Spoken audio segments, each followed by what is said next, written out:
అందరికీ నమస్కారం. తేజస్వి తెలుగు కథలకు స్వాగతం.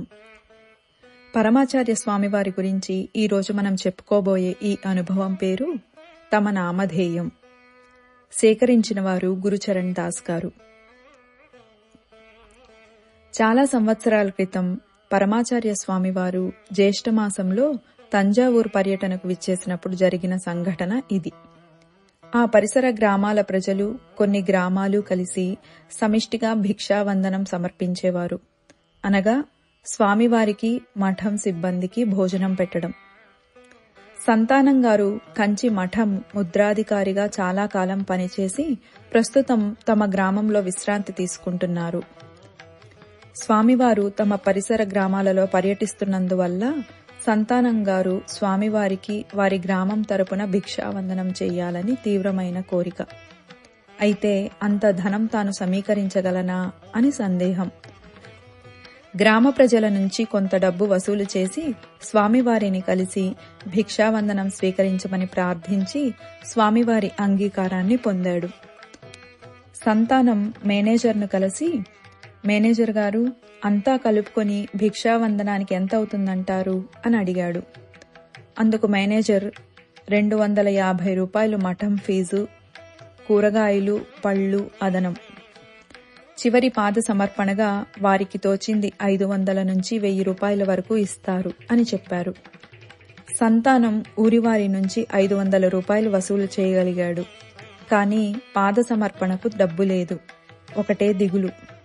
స్వామివారిని దర్శించి భిక్షావందనానికి ఆహ్వానించాడే గాని మిగిలిన డబ్బు వచ్చే మార్గం కనిపించలేదు. స్వామివారికి సాష్టాంగం చేసి దూరంగా నిల్చున్నాడు. స్వామివారు చిరునవ్వుతో, సంతానం, ఎందుకు దూరంగా ఉన్నావు? ఏదో దిగులుగా ఉన్నట్లు కనిపిస్తున్నావు. అంతా నువ్వనుకున్నట్లే చంద్రమౌళీశ్వర కృప వల్ల జరుగుతుంది. భయపడకు. సంతానం, ఇక్కడి కావేరీ నదిలో నీరు బాగా ప్రవహిస్తున్నదా? నీరు ఎంతుంది? నువ్వెప్పుడు స్నానానికి వెళ్ళావు అని అన్నారు. స్వామివారు ఏ పదాన్ని అనవసరంగా ఉపయోగించరు. కావేరీ నది విషయం అంత లోతుగా ఎందుకు అడుగుతున్నారో తెలియక సంతానంకి ఆశ్చర్యం వేసింది. అందుకు సంతానం, 1 వారం క్రితం స్నానానికి వెళ్ళాను పెరియవా, నీరు బాగానే ప్రవహిస్తున్నది అని సమాధానమిచ్చాడు. వెంటనే స్వామివారు, సంతానం, నీవు ఒకసారి రేపు వెళ్ళి తల మునిగేంత నీరు ప్రవహిస్తున్నదా లేదా ఒకసారి చూసి వచ్చి నాకు చెప్పు అని అన్నారు. అందుకు సంతానం, తమ ఆజ్ఞ పెరియవా అని నమస్కరించి ఇంటికి మరలాడే కాని లోపల భయం, డబ్బు ఎలా తేవాలి అని. సంతానానికి ఆ రాత్రి నిద్ర లేదు.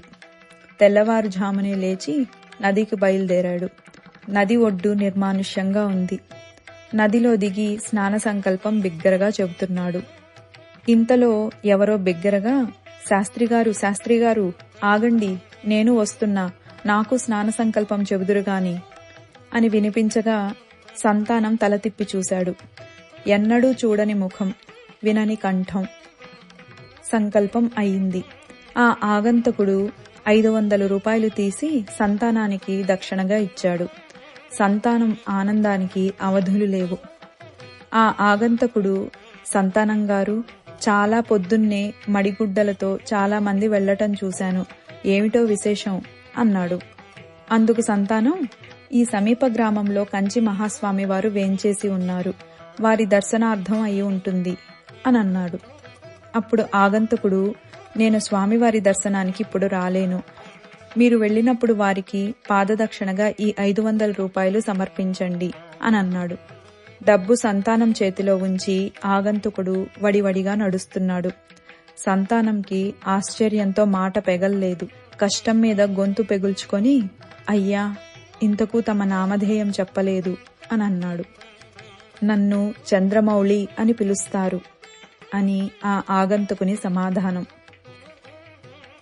మహాస్వామి వారి దయవల్ల, వారి మాటల్లో చంద్రమౌళీశ్వరుని దయవల్ల భిక్షావందనం అనుకున్నట్లే చాలా బాగా జరిగింది.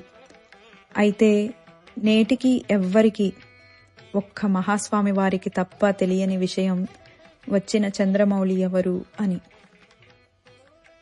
అపార కరుణా సింధుం జ్ఞానదం శాంతరూపిణం శ్రీచంద్రశేఖరగురుం ప్రణమామి ముదాన్వహం. స్వస్తి.